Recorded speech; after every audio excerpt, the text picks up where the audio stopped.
Bonjour et bienvenue dans le Podcapsuleur, le podcast qui aime la bière et les brasseurs. Le 28 septembre, on fêtait le premier anniversaire du Podcapsuleur et je voulais remercier tous ceux qui se sont fendus d'un gentil message à cette occasion. Comme tous les 15 jours, je vous emmène à la rencontre de brasseurs un peu partout en France et cette semaine, c'est aux portes de la Provence que ça se passe. Saison 2, épisode 10, la brasserie de la Pleine Lune à Chabeuil dans la Drôme. C'est un brasseur original et décalé que nous rencontrons aujourd'hui. Benoît Ritzenthaler a fondé la brasserie de la Pleine Lune en 2011. Ce Drômois, originaire d'Alsace, au parcours singulier, nous retrace son aventure qui débute en 2000. En presque 20 ans d'expérience, il a réussi à imposer son style bien à lui, un style reconnu par ses pairs. Je suis un Alsacien à l'origine. Je suis arrivé dans la Drôme en 1995. J'ai fait un bac technique agricole. Et puis, j'ai été appelé sous les drapeaux à l'époque, donc j'ai refusé de porter les armes par motif de conscience, donc j'étais objecteur de conscience. Et j'ai découvert donc en l'an 2000 qu'on pouvait brasser, et grâce à Internet, puisque j'ai découvert Internet en 2000, enfin Internet à haut débit à l'époque. Je me suis dit tiens, pourquoi je ferais pas un peu ma bière, étant donné que avec 1200 francs. Je dis bien des francs par mois, c'était compliqué d'être un jeune adulte qui aime la bière et qui voilà. Et puis en plus, ça c'était la première chose. Et puis la deuxième chose, c'est que l'accro, excusez-moi, il faut pas que je dise de marque, mais l'accro ou tout ça, assez moyen quoi. Donc j'ai grâce à Rémi Moyen à l'époque fait mes premières bières. C'était très olé olé. À l'époque, il y avait aucune documentation, il n'y avait pas de forum de brasseurs amateurs. On avait vaguement des piratages de Autobrew, de John Palmer, qui étaient polycopiés et tout. Enfin bref, on n'avait rien quoi. Donc on savait pas ce que c'était une infection, on savait rien. Donc on faisait des bières qui étaient dégueulasses, clairement dégueulasses, mais on était très fiers de les faire. Et puis au fur et à mesure du temps, j'ai quand même appris ce qu'était une infection. Grâce à Laurent Mousson principalement, et puis Gwenel Samouti qui aujourd'hui fait la brasserie des Garrigues. Voilà, j'ai continué, j'ai trouvé ça sympa. J'aime créer, j'aime cuisiner, et donc du coup, j'ai naturellement continué. J'étais bibliothécaire comme objecteur de conscience. J'ai un peu travaillé dans différentes bibliothèques à Grenoble. Je continuais à faire ma bière. Je suis revenu sur Valence puisque ma petite femme était sur Valence, et j'ai fait le développement universitaire. Après, j'en avais marre de l'administration. Donc j'ai créé ma chance. Je suis entré dans une brasserie qui est pas loin d'ici, que je commençais à bien connaître. Puis j'ai dit tu cherches personne. C'était la fin de l'été, il était sur les rotules, il m'a dit allez si, donne-moi un CV. Je suis allé dans ma voiture, j'ai pris une bouteille, je lui ai dit tiens, ça c'est mon meilleur CV. Et de là est partie en fait carrière de brasseur. Donc ça c'était en 2003. Ton meilleur CV, c'était une bière de ta production. Exactement. Fort heureusement, il l'a pas goûté parce qu'elle était infectée. Pour de vrai. Et alors, comment ça s'est poursuivi ? Très bien, puisque j'ai bossé 8 ans là-bas, jusqu'en 2011. Et puis en 2011, j'avais d'autres aspirations. J'avais découvert un petit peu le houblon au Mondial de la bière à Strasbourg, avec des Doc Fichhead. Je voulais brasser avec du houblon. Mon patron de l'époque voulait pas que je brasse avec du houblon. Il trouvait les bières que je faisais trop amères. Enfin, c'était voilà.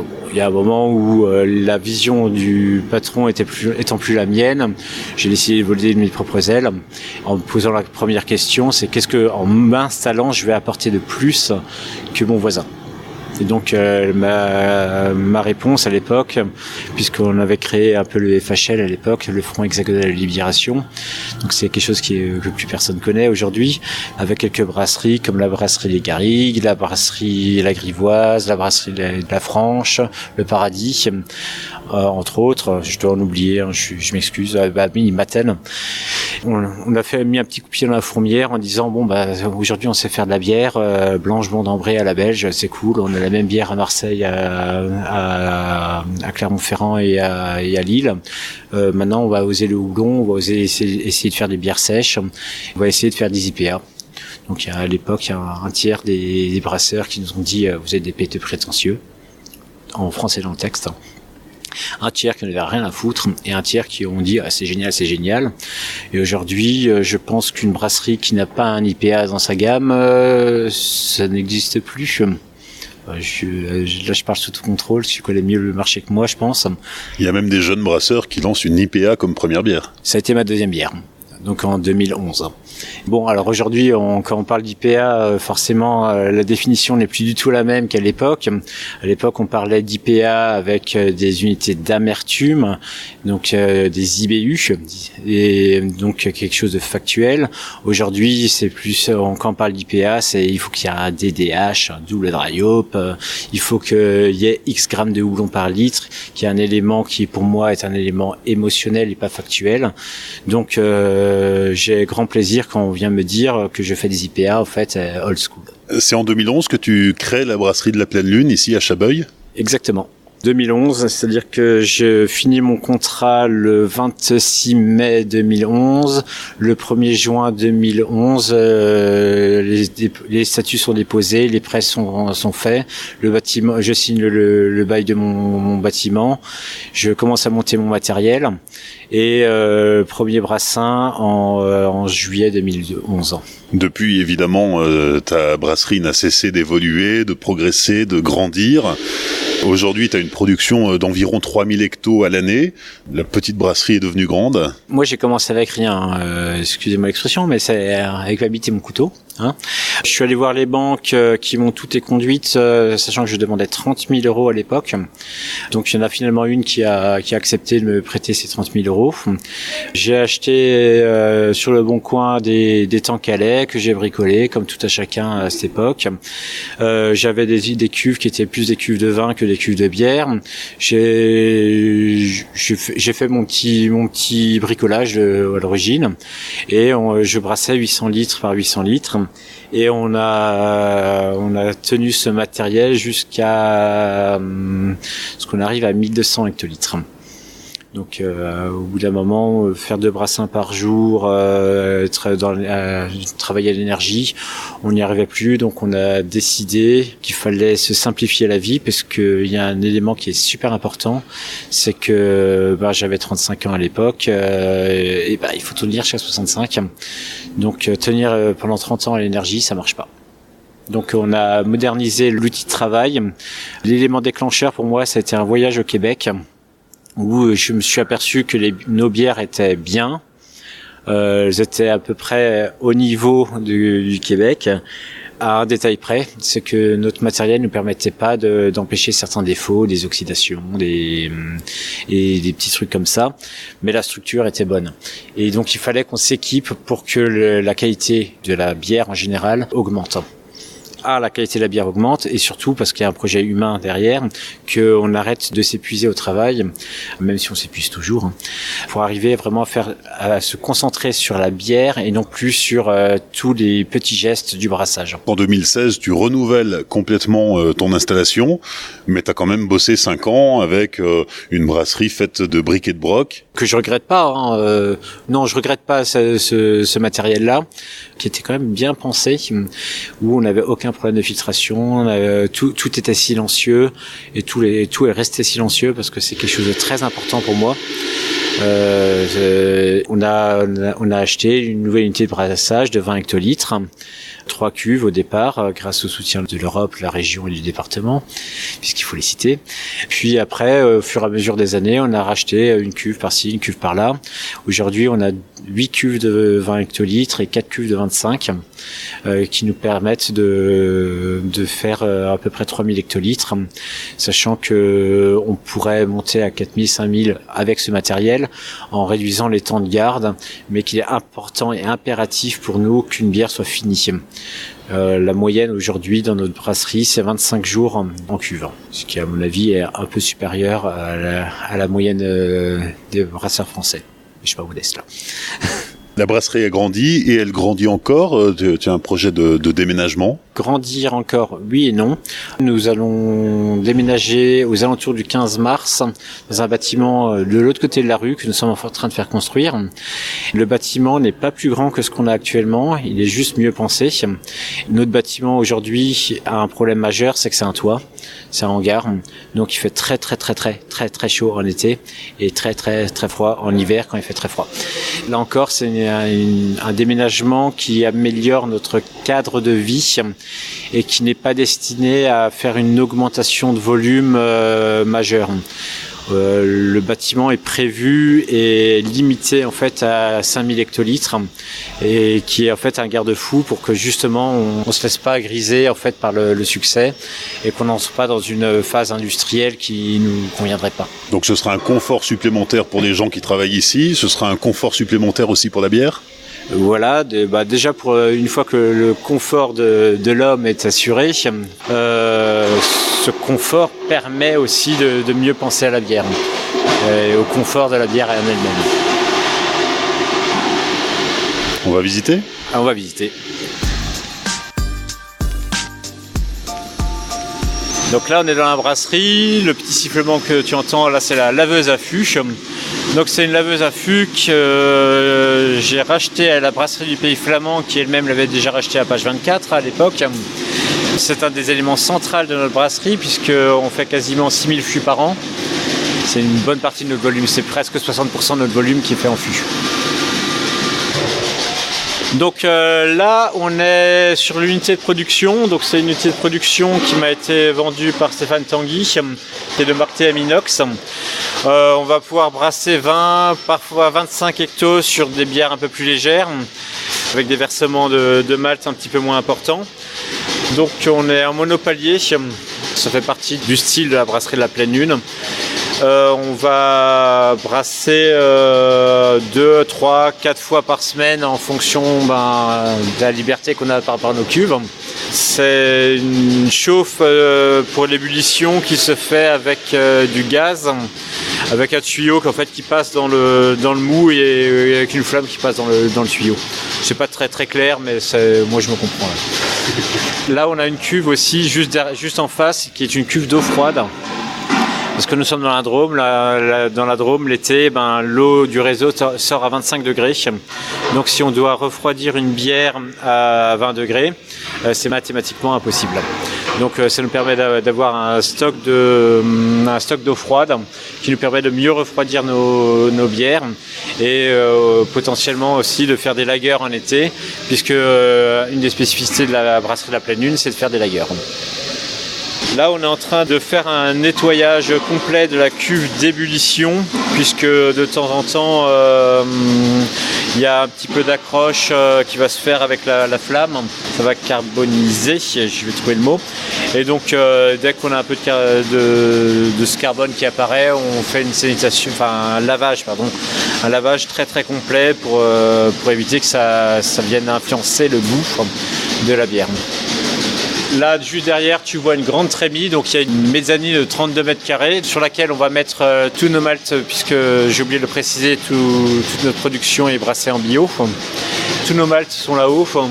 Et on va mettre dans la trémie. Et grâce à une vis sans fin, en fait, une fois que c'est concassé, ça va aller directement sur l'hydrateur en ligne de l'unité de production. Ce qui nous permet d'éviter, autant que faire se peut, les grumeaux. Parce que comme dans une pâte à crêpes, les grumeaux, c'est pas bien. Voilà, là on a nos rangées de cuves de fermentation. Donc le petit clac que tu entends là, c'est une pompe, puisque on est en train d'enfuter. Comme on enfute et qu'on brasse tout en isobarométrique. Isobarométrique, c'est-à-dire qu'on ne resucre pas nos bières avant mise en bouteille ou mise en fût. La bière est déjà prête. Il nous faut des pompes pneumatiques qui vont pouvoir nous permettre de conditionner. Donc là, on a Seb qui est en train de remplir les fûts.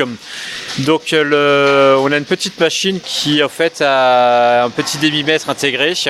Quand le fût, il y a 30 litres qui est entré dans le fût, puisque ce sont des fûts de 30 litres, et le débitmètre coupe la pompe, et ce qui nous permet d'avoir en fait le volume exact nécessaire et pas 30 centilitres de moins ou 30 centilitres de trop.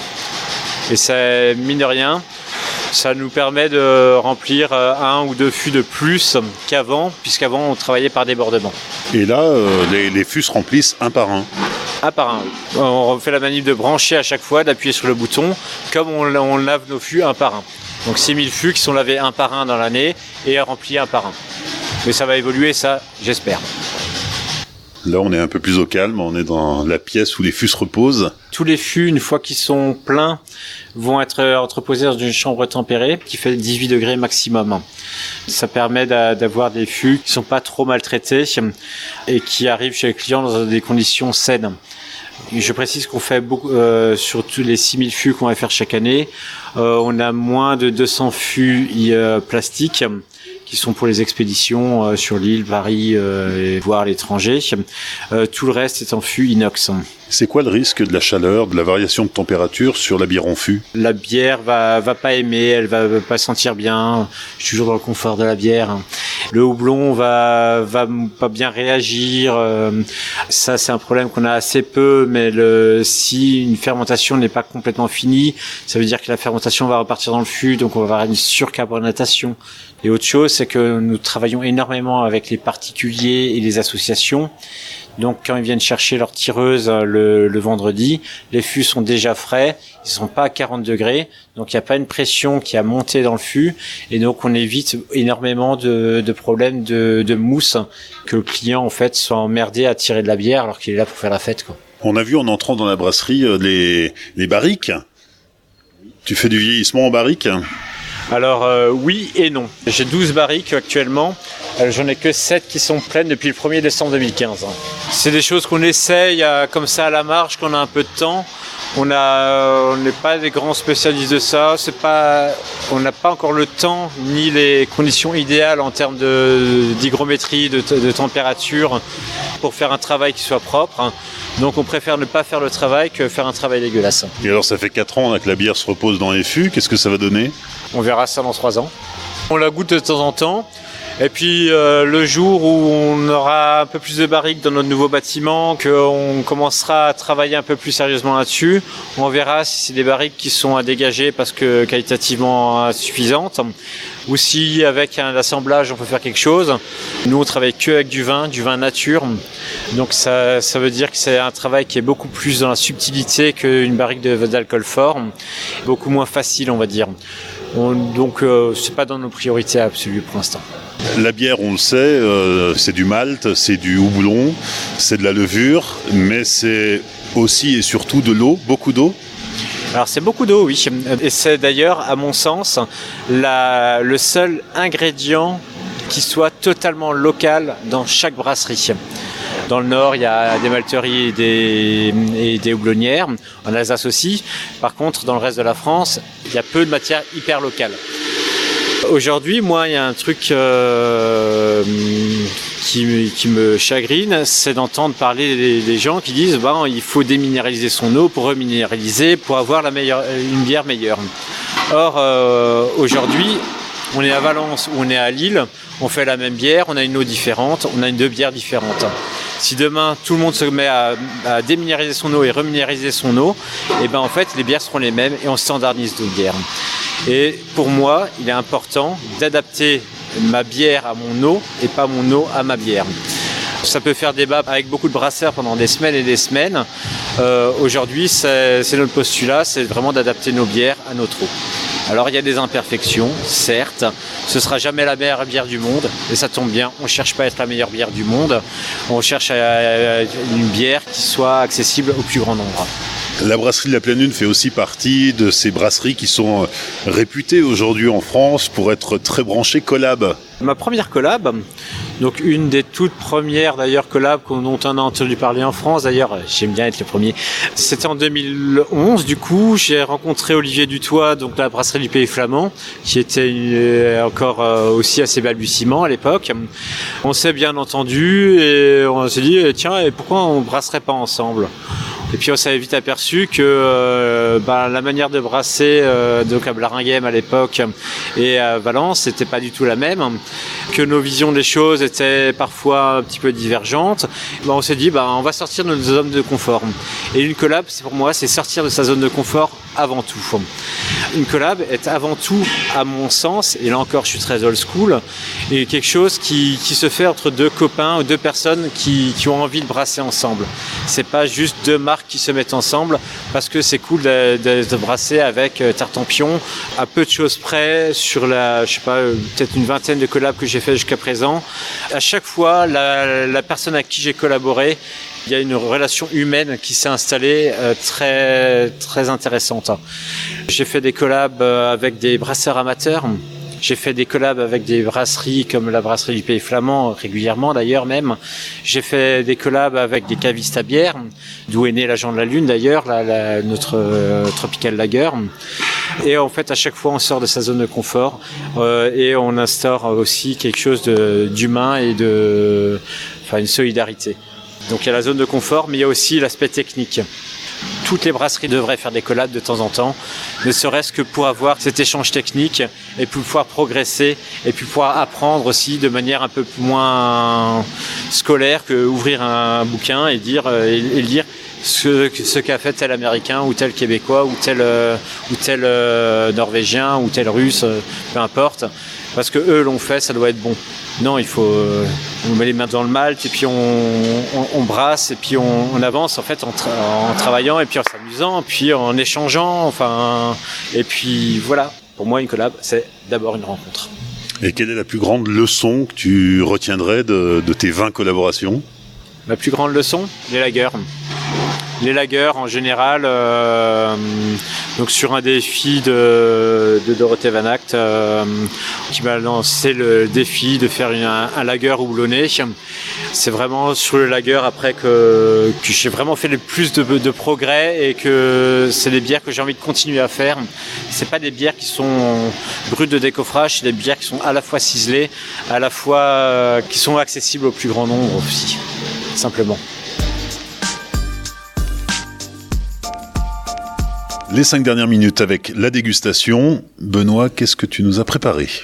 Alors, je vais vous présenter les bières que nous, on aime bien. Donc, les bières qui sont à la fois légères et houblonnées. Donc, on va commencer par la Lunette, qui est une bière de blé avec un houblon d'origine japonaise qui s'appelle le Sorachi Ace. Voilà, donc c'est une bière qu'on a fait un jour... on a eu une commande de plusieurs lots de blanches et au milieu du deuxième brassin, le commanditaire a annulé sa commande. Je me suis amusé à modifier les houblons de notre bière blanche habituelle pour arriver à cette lunette qui était un délire à l'origine et qui a bien marché, étonnamment bien marché. On a dit on va continuer, on va voir ce que ça donne. Et aujourd'hui, la lunette représente la bière la plus vendue en bouteille de la brasserie.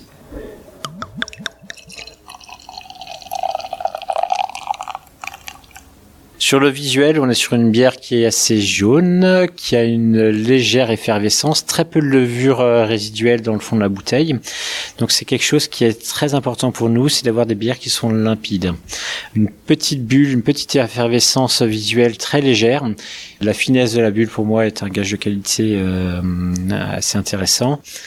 Ensuite au nez, tu vas avoir tous les arômes en fait du Sorachi Ace qui sont très développés. Donc il n'y a pas que du Sorachi Ace, il y a aussi de l'Equanote dedans. Et on arrive à avoir vraiment un côté très marqué à la fois sur la noix de coco râpé, le litchi, la nette, où on le sent bien au nez. Tu sens quand on la boit.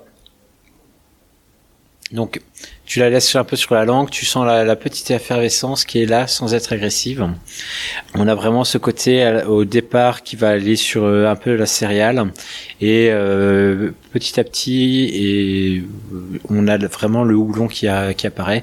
On est sur une bière qui est en termes d'amertume pure et franche, on est très très bas puisqu'on est quasiment sur l'amertume du Kronenbourg à 10 IBU pour être exact. Par contre, le houblon est là, il est bien présent. Donc ça va venir du dry hopping qui est assez costaud. C'est une bière, je l'adore. Et plus elle s'ouvre, en fait, plus on va sentir vraiment ce côté, aneth. Et du coup, c'est une bière qui marche extrêmement bien avec tout ce qui est fruits de mer. C'est magique. Après la lunette, deuxième dégustation. Alors la deuxième bière, c'est une bière qui est très très importante pour nous à la brasserie de la Pleine Lune. C'est notre Jean de la Lune, Jean G-E-N-S. On l'a sous-titré Tropical Lager. C'est une collaboration à l'origine avec Dorothée Van Act, qui était caviste sa bière à Paris. Le défi qu'elle m'avait posé était de faire en fait un lager houblonné avec du mosaïque qui soit très accessible aussi. Donc c'est un lager d'une fermentation basse. Quand on l'a sorti, les lagers, on n'en parlait pas beaucoup. C'était la réputation de bière pils sans goût. Et voilà, travailler un lager un petit peu comme on pourrait travailler une aile. Le lager nous a énormément fait progresser parce que le lager ne supporte pas le défaut. Pour plusieurs raisons. La levure de lager est une levure neutre, relativement neutre, qui est très peu présente dans la balance de l'équilibre de la bière. Donc la balance entre le côté céréales, le côté houblon et le côté levure. On pourrait rajouter l'alcool, mais sur des bières assez peu alcoolisées comme ça, ça n'entre pas dans la balance pour moi. Et donc c'est une bière qui supporte très peu le défaut parce que la levure n'est pas là pour cacher le défaut. D'autant que nous, comme on travaille en isoborométrique, il n'y a pas de refermentation en bouteille pour cacher un potentiel défaut ou rattraper plutôt un potentiel défaut de fermentation. Tout le travail qui a été fait là-dessus, sur la fermentation, sur le travail de la fermentation, sur les diacétylrestes, sur les sulfurestes, tout ça a été transposé au reste de la gamme et ça nous a fait progresser énormément.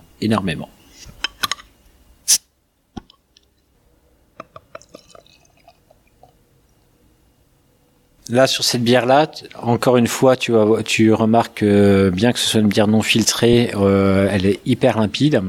On a une très très belle tenue de mousse. Alors on voit pas des bulles qui partent dans tous les sens. Non, on a toujours une carbonatation qui est légère, qui là encore, je veux pas qu'elle arrive sur la limonade, quoi. Au nez, là, tu vas avoir le côté fruits exotiques. On a vraiment ce côté très très facile en fait du mosaïque, qui a une petite touche en plus, un petit peu verte qui est là, où on sent qu'elle vient renforcer un petit peu la structure.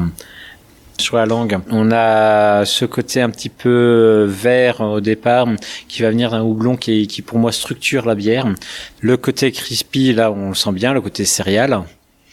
Et en bouche, voilà, on sent vraiment le côté céréales d'entrée de jeu, la petite bulle sympa, et ce côté fruit exotique après qui se met en place, qui reste un petit peu longtemps aussi, mais sans doute grâce à la structuration après du Warrior, donc qui est le houblon structurant. Bière dont je suis assez fier. J'ai remarqué aussi récemment qu'on voyait de plus en plus de tropical lager, qui était un terme qu'on a inventé comme ça pour rigoler. Avec Dorothée, on a un peu inventé ce style-là, ou mis en avant un style qui sort de nulle part en fait. Troisième dégustation. Donc suite à la Jean de la Lune, on s'est aperçu qu'on aimait beaucoup le style lager et on a décidé d'entrer dans un style qui était l'India Pale Lager. Suite à un petit concours sur Facebook, là c'est ma grande copine Clémence Tibor qui a gagné le concours. C'est un Pale Lager qui a été travaillé un peu comme un IPA. Donc India Pale Ale, mais donc en fermentation basse, donc avec tous des houblons ma foi bien sympathiques, comme du Chinook, comme du Citra, comme de l'Amarillo, un peu de Cascade aussi parce qu'il faut garder les bons vieux classiques. Plus cuivré que blonde, la bulle est un peu moins évidente à l'œil visiblement. Petite mousse sympathique, et au nez ça va sentir un peu le côté résineux du Chinook, un petit peu aussi le côté Citra, pas dans une puissance aromatique extrême. Comme je te disais tout à l'heure, moi je suis plus dans les IPA et les IPL old school, on va chercher l'amertume que vraiment le jus de houblon qui à mon sens n'est là que pour cacher des défauts, des vils défauts. Donc là, sur la langue, on sent que c'est assez light la bulle. Et t'as ce côté malt qui est assez vite récupéré par une amertume, je dirais herbacée du Chinook, et qui va après se fondre avec le côté très aromatique du Citra et de l'Amarillo. C'est des bières qui, il y a encore 5 ans, on les trouvait super amères. Aujourd'hui, les palais étant plus habitués à l'amertume, on se dit, oh, c'est beau, pauvre, comme ça. On est quand même à plus de 80 IBU. Il y a un petit corps sympathique, sur le grain. Il y a pas de défaut dessus. Donc peut-être un tout petit peu de bulle mais ça va venir. Voilà, c'est la bière qu'elle est bonne. À la brasserie La Pleine Lune, on fait énormément de bières qui sont très faibles en alcool. C'est à la fois par goût personnel et à la fois par situation géographique. Explication. 14 juillet, on est dans la Drôme, on est à 150 km et 200 km au nord de Marseille. Il fait 38, 39 degrés. 14 juillet, vous allez à Bruxelles, il faut mettre une petite laine le soir, un petit chandail. Il va faire 22, 23 degrés. Donc, si vous prenez une bière le 14 juillet dans la Drôme qui fait 9 degrés, vous avez plus faim, vous avez plus soif, vous êtes bourré. Une bière à 5 degrés, on va en boire une, on va prendre du plaisir parce que ça va être plus léger. C'est des bières qui vont être plus sèches aussi en bouche, et donc du coup ça permet de pouvoir prendre du plaisir et potentiellement effectivement d'en boire une deuxième et d'avoir le plaisir d'en boire une deuxième. Pour moi, la bière c'est pas de l'alcool. Aïe aïe aïe, qu'est-ce que je dis pas. Par contre, l'alcool fait partie de la bière. Donc si je savais faire des bières à 0 degré d'alcool, 0,0,0, pas à 1,2 pour dire que, je les ferais. Mais aujourd'hui, l'alcool fait partie de la bière. Il faut aussi s'adapter au climat dans lequel on est. 1, 2, 3, 4e dégustation. Donc 4e et avant-dernière dégustation. Et oui, tu vas déguster. Là, on est sur un brassin éphémère sur lequel on s'est bien éclaté.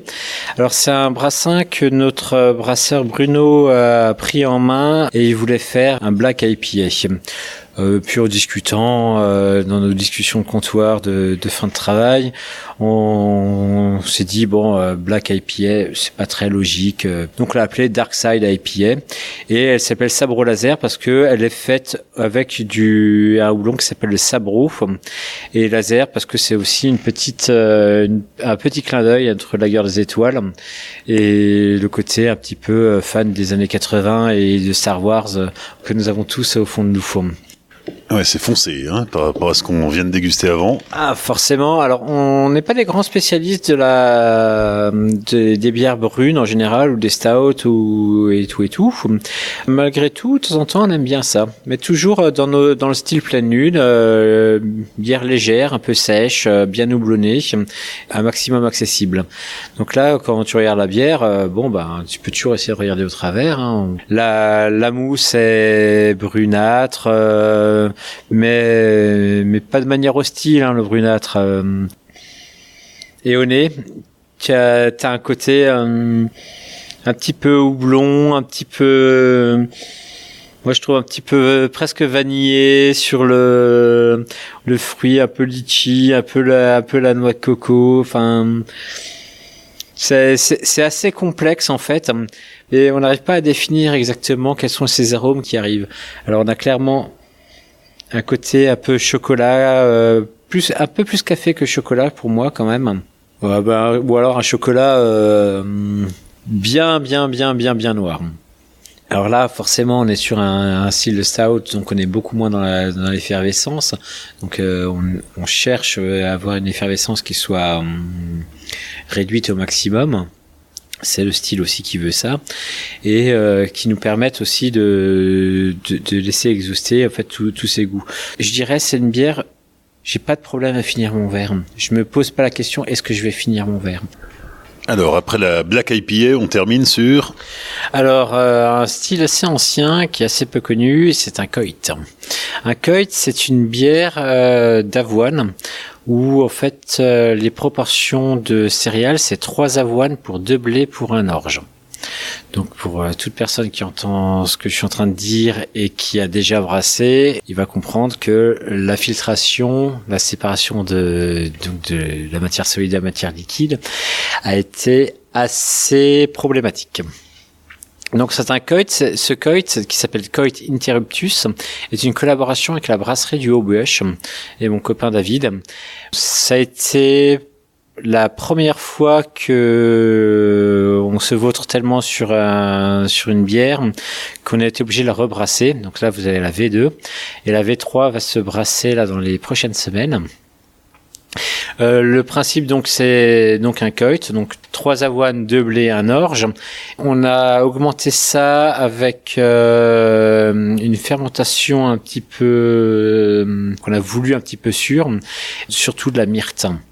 Donc on a mis une grosse dose de myrte dessus. On est sur une bière extrêmement sirupeuse. On est à 6 degrés d'alcool. On est sur un style que a priori, on n'a jamais goûté plus que ça. C'est une libre interprétation de Caen.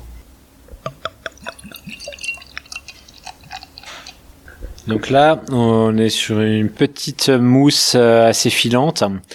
Si tu regardes au travers, on voit que c'est brun. On est vraiment sur une caramélisation qui est assez importante. Au nez, tu vas sentir vraiment ce côté myrte avec une petite acidité. On a l'impression d'avoir les violettes, tu sais les violettes les bonbons quand on était petit et ce côté vraiment très très rond, très sucré en général. Et alors c'est à l'antithèse de ce qu'on fait d'habitude à la pleine lune puisqu'on aime bien les bières sèches et c'est aussi là où on revient sur le côté sortir de ces zones de confort avec les collaborations où on a vraiment fait une bière vraiment ronde. Donc en entrée de bouche pareil on a la myrte qui est très présente, qui est très et avec ce corps très rond, très sucré, très appétant. Ça, c'est clairement une bière que j'appelle de cheminée aussi. Bon, alors on va plutôt appeler ça une bière de Netflix parce que les cheminées, il n'y en a plus beaucoup. Donc on se cale devant la cheminée, devant le fil devant Netflix en gros. On se sert son verre et puis on le sirote tranquillement devant son film. Et puis c'est une bière qu'on va prendre le temps, qui va se réchauffer, qui va s'ouvrir. Au fur et à mesure qu'elle va s'ouvrir, elle va changer aussi de goût, de texture. Et plus elle réchauffe en fait, plus on s'aperçoit que le boulot il est vraiment super sympa. Il faut savoir que c'est une fermentation basse là aussi. Merci à Benoît Ritzenthaler et à toute son équipe pour leur accueil lors de l'enregistrement de cet épisode. La brasserie de la Pleine Lune est à découvrir en images sur les réseaux sociaux du Podcapsuleur, Facebook, Twitter et Instagram. Dans 15 jours, nous retournons à Paris. D'ici là, n'oubliez pas de liker, partager et commenter.